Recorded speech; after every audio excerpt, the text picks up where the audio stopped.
सालों पहले की बात है। एक लड़का किसी कंपनी में मैनेजर था। उसके साथ कभी कोई भूत की कुछ डरावनी बातें करता था तो उसे डर नहीं लगता था। उसका कहना था कि भूत जैसा कुछ होता ही नहीं है, यह सब लोगों के दिमाग का वहम है। एक दिन ऑफिस में ज्यादा काम था, जिस वजह से वो घर रात को लौट रहा था। बाइक से आराम से रात को घर जाते जाते अचानक एक सुनसान सड़क पर उसकी गाड़ी खराब हो गई। रात का समय था, कोई गाड़ी ठीक करने वाला नहीं मिलेगा सोचते हुए वो अपनी बाइक को खींचते हुए पैदल चलने लगा। कुछ ही दूर पहुंचा था कि उसे एक बस स्टॉप के पास कोई फकीर बैठा हुआ दिख गया। काफी देर से बाइक खींच रहे लड़के ने भी सोचा थोड़ी देर इधर ही इंतजार कर लेता हूँ। वो सीधे फकीर के पास चला गया और बैठकर उससे बातें करने लगा। दोनों के बीच करीब 10 मिनट तक बात हुई और उसी वक्त भूतों का जिक्र भी आ गया। हंसते हुए लड़के ने कहा कि भूत जैसा कुछ नहीं होता है और न ही मैं इन्हें मानता हूँ। ये सारी झूठी और वहम वाली बातें हैं। फकीर ने लड़के की तरफ हैरानी से देखा और बोला, तुम भूत को नहीं मानते हो, वो एक अलग बात है। अगर तुम ऐसा कहोगे कि भूत होते ही नहीं है, तो यह सरासर गलत है। लड़का फिर हंसा और पूछने लगा कि भूत होते हैं तो दिखते क्यों नहीं है? क्या आपने कभी भूत देखा है? क्या आप मुझे दिखाएंगे एक भी भूत? फकीर के मन में हुआ कि इसे आज भूत दिखा ही देता हूँ। उसने लड़के को अपने पीछे चलते रहने के लिए कहा और आगे श्मशान की ओर बढ़ गया।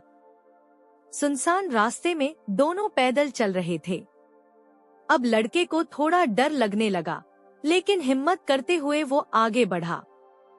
कुछ ही देर में दोनों श्मशान पहुँचे। वहाँ कई मुर्दा चल रहे थे। फकीर ने उस लड़के को एक जगह पर बैठाया और कहा कि यहाँ कुछ देर पहले ही एक लाश जली थी। अब तुम्हें यहाँ मैं भूत दिखाऊंगा। फकीर ने फटाफट वहाँ पर कील गाड़ कर एक धागा बांध दिया। अब धागे का आखिरी हिस्सा उस लड़के के हाथ में थमाते हुए कहा, धागे की सीध में मैंने 4 बताशे रखे हैं।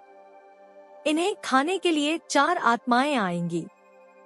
जब तक आत्मा इन बताशों को पूरा न खा ले, तब तक तुम इस धागे को बिल्कुल भी मत छोड़ना, वरना तुम्हारे साथ बहुत बुरा होगा।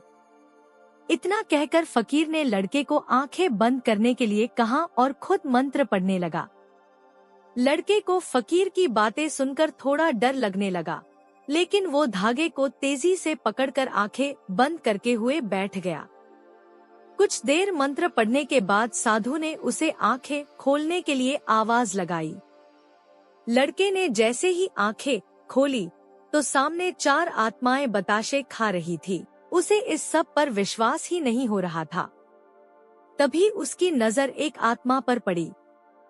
वो कोई और नहीं, उसका पड़ोसी था, जिसकी मौत 2 दिन पहले ही हुई थी। उसे देखते ही लड़के के हाथ से वो सफेद धागा छूट गया।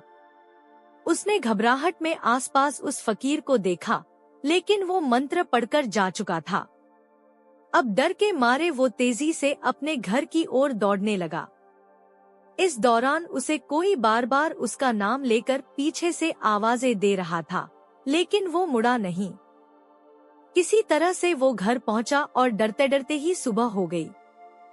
सुबह सबसे पहले उसने श्मशान की घटना के बारे में अपने माँ बाप को बताया और सोने के लिए कमरे में चला गया। कुछ देर बाद जब उसकी आंखें खुली तो वो श्मशान में ही था। वो कैसे दोबारा श्मशान घाट पहुंचा किसी को नहीं पता, लेकिन उसी दिन से लड़के की तबीयत दिमागी रूप से खराब रहने लगी। कहानी से सीख, इंसान को साहसी होना चाहिए, लेकिन दुस्साहसी होना मूर्खता है।